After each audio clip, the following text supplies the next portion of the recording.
स्वागत है मेरे प्यारे मित्रों। तो फिर अभी हम जल्दी से फैन और वाई की कहानी को आगे बढ़ाते हैं। आज की शुरुआत में हमें दिखाया जाएगा वाई अपने केबिन के अंदर आता है। वाई देखता है कि फैन वाई का इंतजार करते हुए सोफे में बैठकर ही सो रहा है, वो भी अपना मुंह खोलकर। और फैन सोते हुए बहुत ही प्यारा लग रहा है, पर फैन सोते हुए तब गिरने लगता है। वाई आकर फैन को संभालता है और सीधा करता है। वाई फैन को जगाने की कोशिश करता है, फैन भैया जाग जाओ, पर फैन नहीं जागता। वाई तब फैन को गौर से देखकर मन ही मन सोचता है। फैन भैया को देखकर लग रहा है कि वो सूख कर काटा हो चुके हैं। ऐसा लग रहा है कि फैन भैया ठीक से खाते पीते नहीं हैं। उसके बाद वाई फैन को गौर से देखते हुए अपना हाथ फैन के कोट में फिराने लगता है और धीरे धीरे करके फैन के कोट के सारे बटन खोल देता है। और जैसे ही फैन का कोट फैन के बदन से वाई उतारने वाला होता है, उसी वक्त फैन जाग जाता है। और वाई को अपना इतना नजदीक देखकर अचानक फैन चौंक जाता है। वाई भी तब चौंक कर तुरंत फैन के बगल में आकर बैठ जाता है और ऐसा दिखाने लगता है कि वाई तो बस अभी अभी ही आया है। फैन वाई से पूछता है, वाई तुम कब आए हो? वाई हिचकिचाते हुए कहता है कि फैन भैया मेरा मीटिंग तो अभी खत्म हुआ है, तो मैं बस अभी आया हूँ। उसके बाद फैन अपने कोट को देखता है जो खुला हुआ है। फैन कहता है कि क्या मैं इतना बुरी तरीके से सो रहा था कि मेरा कोट ही खुल गया?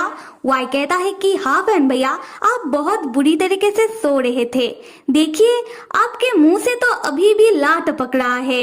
ये सुनकर फैन तुरंत अपना मुंह पोंछने लगता है और उठकर खड़ा होके अपना कोट अपना पैंट ठीक करने लगता है। वाई भी तब उठकर खड़ा होता है और फैन को पीछे से आकर पकड़ता है और फैन के पैंट के बेल्ट और फैन के कोट के बटन को ठीक करने लगता है। फैन वाई से पूछता है कि वाई ये तुम क्या कर रहे हो? वाई फैन के कानों में कहता है, फैन आपको क्या लगता है कि मैं क्या कर रहा हूँ? मैं तो बस आपका कपड़ा ठीक करके पहनाने में आपका मदद कर रहा हूँ। फैन वाई को फैन कहता हुआ सुनकर चौंक जाता है। फैन मन ही मन सोचता है कि क्या वाई ने मुझे सिर्फ फैन कह के पुकारा? उसके बाद फैन अपने बचपन के बारे में याद करने लगता है। फैन याद करता है कि वाई को जब भी फैन के ऊपर बहुत प्यार आता था, तब छोटा वाई आकर फैन को हक करके सिर्फ फैन कह के पुकारता था। वाई कहता था कि फैन मैं जब बड़ा हो जाऊंगा मैं आपका ध्यान रखूंगा और जब तक मैं बड़ा नहीं हो जाता आपको मेरा इंतजार करना होगा, ठीक है? फैन अपने बचपन के बारे में याद करने के बाद मन ही मन सोचता है कि क्या वाई को अभी भी इस बारे में याद है। वाई फैन का कपड़ा ठीक करने के बाद फैन को अपने और नजदीक करता हुआ कहता है कि मिस्टर फैन मैंने आपका कपड़ा ठीक कर दिया है। फैन वाई से पूछता है, वाई तुमने अभी अभी मुझे क्या कह के पुकारा? वाई तब इस बात का कोई जवाब नहीं देता और जाने लगता है। फिर रुक जाता है और फैन की ओर घूमकर कहता है कि फैन भैया चलिए मुझे भूख लगा है। फैन वाई के पीछे पीछे चलता हुआ मन ही मन सोचता है कि वाई जितना भी दिखाए कि उसे मेरा परवाह नहीं है, पर मुझे पता है कि वाई अभी भी मेरा बहुत परवाह करता है, पर वाई इस बात को खुलकर नहीं कहेगा। अगला सीन में हम देखते हैं कि शाम हो चुकी है।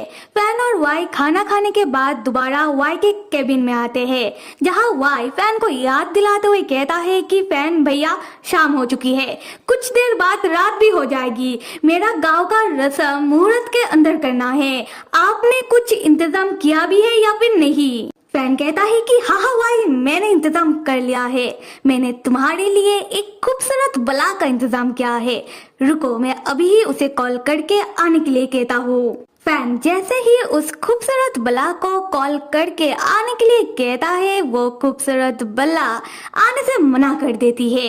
वो कहती है कि उसे पहले नहीं पता था कि उसका कस्टमर 19-20 साल का लड़का है और अभी उसे पता चल गया है तो वो नहीं आना चाहती, क्योंकि वो अपने से छोटे लड़के के साथ रात नहीं गुजारना चाहती।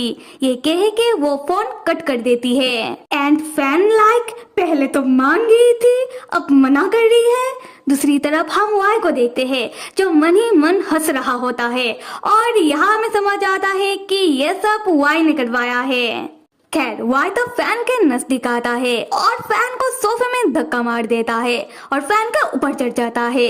वाई फैन से कहता है कि कोई बात नहीं, अगर कोई नहीं आना चाहती तो। मिस्टर फैन चलो आपके साथ ही शुरू करते हैं। फैन घबराता हुआ कहता है कि क्या शुरू करते हैं? हाँ, और देखो अगर उस खूबसूरत बला ने आने से मना कर दिया तो क्या हो गया? रुको मैं अभी तुम्हारे लिए किसी और को ढूंढता हूँ। ये सुनकर वाई को गुस्सा आता है। वाई फैन से कहता है कि क्या किसी और को ढूंढता हूँ? मिस्टर फैन अगर मैं किसी और के साथ वो सब करूँ क्या आपको सच में चलेगा?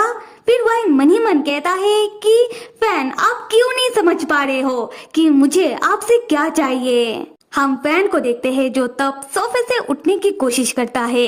वाई अपने दोनों हाथों से फैन का कंधा पकड़ लेता है और फैन को फिर से सोफे में जोर से पुश करके रखता है और फैन के कान के नजदीक आकर मुस्कुराते हुए कहता है मुझे कोई और नहीं चाहिए, क्यों किसी और को परेशान करना? हाँ।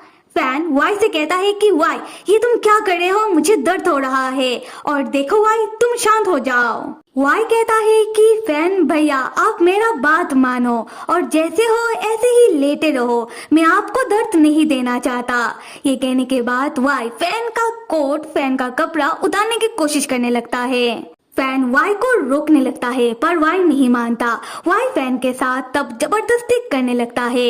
ये देखकर फैन वाई को रोकने के लिए वाई के पेट में फैन एक जोरदार लात मारता है और वाई को सोफे से नीचे गिरा देता है। फैन तब उठकर बैठता है और अपना कोट, अपना कपड़ा ठीक से पहनते हुए वाई के ऊपर चिल्लाते हुए कहता है कि वाई क्या तुम पागल हो चुके हो? वाई मुझे पता है कि शायद तुम्हारे लिए तुम्हारे गांव का रस्म जरूरी हो सकता है क्योंकि तुम्हारे मॉम ने तुम्हें इस बारे में बताया होगा, पर इसका मतलब ये नहीं कि तुम मेरे साथ वो सब करने की कोशिश करो। हम वाई को देखते हैं जो कुछ नहीं कह रहा था और फैन का लात पड़ने के बाद अपना पेट पकड़ के वाई जमीन में ही बैठा हुआ था क्योंकि उसे दर्द हो रहा है। फैन वाई से कह रहा था कि देखो वाई आगे चलकर तुम्हें किसी लड़की के साथ ही शादी करना होगा, तुम्हें उस लड़की के साथ ही अपना घर संसार शुरू करना होगा। ये सुनकर तो वाई का गुस्सा फूट ही जाता है।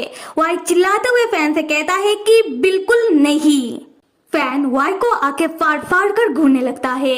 वाई तुरंत अपना गुस्सा शांत करता है और रेंगता हुआ फैन के पैरों के सामने आकर अपने घुटने के बल बैठता है। वाई मासूम बनता हुआ फैन से कहता है फैन भैया मेरा कोई दोस्त भी नहीं है और आपको पता है ना ऐसा क्यों? ऐसा इसलिए क्योंकि मैं लोगों के ज्यादा नजदीक नहीं जाता। कह सकते हो कि मेरा कोई भी नहीं है। अगर मेरा कोई है इस पूरी दुनिया में वो सिर्फ आप हो फैन भैया, सिर्फ आप ही हो जिसके मैं इतना करीब हूँ। तो फिर मेरे प्यारे मित्रों यहाँ फैन का तो पता नहीं पर हमें सब समझ आ रहा है। वाई अभी मासूम बनता हुआ फैन को मैनिपुलेट कर रहा है। तो क्या वाई अभी ऐसा करके फैन के साथ जो सब करना चाहता है क्या वाई वो कर पाएगा? ये जानने के लिए हमें देखना होगा आने वाला भाग। तो जल्दी से लाइक, सब्सक्राइब और कमेंट करके बताओ। Till then stay with me and see you.